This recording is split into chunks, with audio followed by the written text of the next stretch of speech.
Robert Sessa, Bryan College Station Eagle. Karla, can you talk about how you're going to go about exploiting the apparent size advantage you guys have inside on James Madison? We talked about in film today how they really just have one true post player. So as long as everybody's doing their job, we can always rotate all three of our fives in. We'll have the size advantage. And also, if they try to go small either way, we'll still have our bigs. And then our guards can also run, and our small posts can take advantage of them also.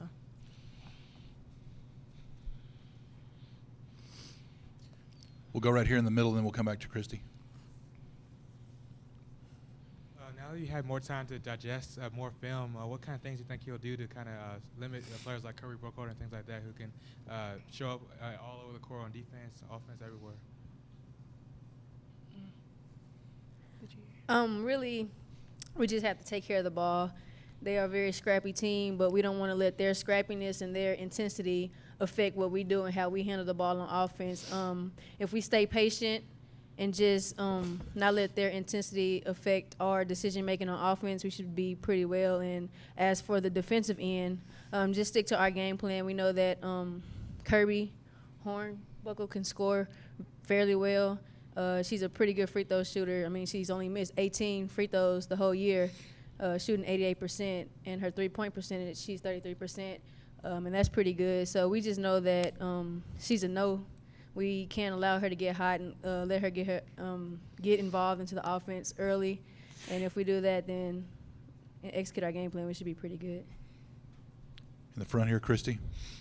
Karla, how much do you guys think and/or talk about what happened in the second round here last year, and do y'all use that as motivation going into this game?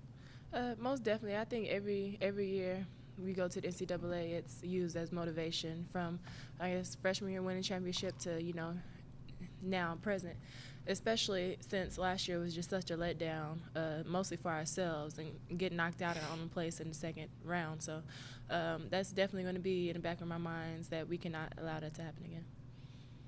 Brent Zwarneman, San Antonio Express News and Houston Chronicle. Jordan, when you were growing up in DeSoto and you first met Coach Blair, what were your first impressions of him, and what was it that about him that you wanted to play for him?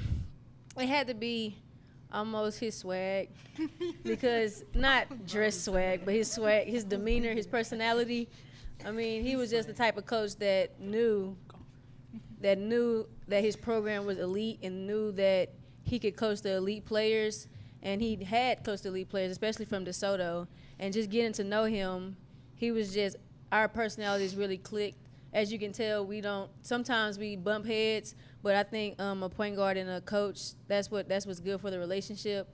And really just his demeanor as a person and as a coach is what really attracted me. And yeah.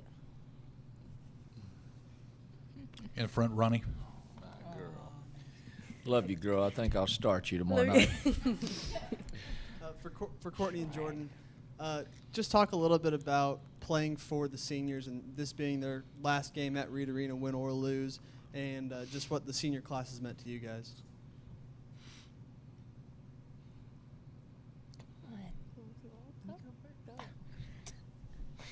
For our seniors, they mean a lot to us.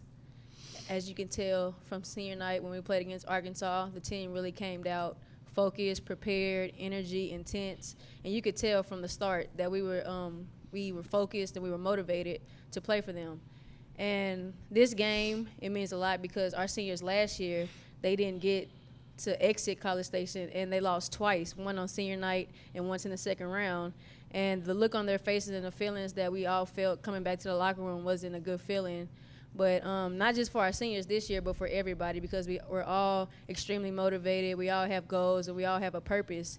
And we know that exiting the second round and potentially getting further than the second round is not just a goal, but it's Texas A&M basketball is what we look forward to.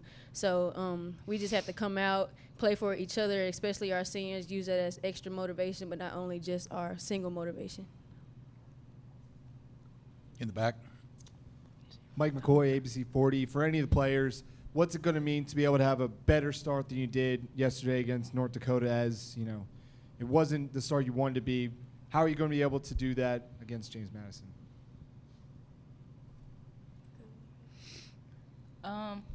I think we came out a lot more energy in the second half than we did in the first half yesterday. So just coming out and being focused and knowing our scout and who we're guarding and being prepared for the game, having a lot of energy.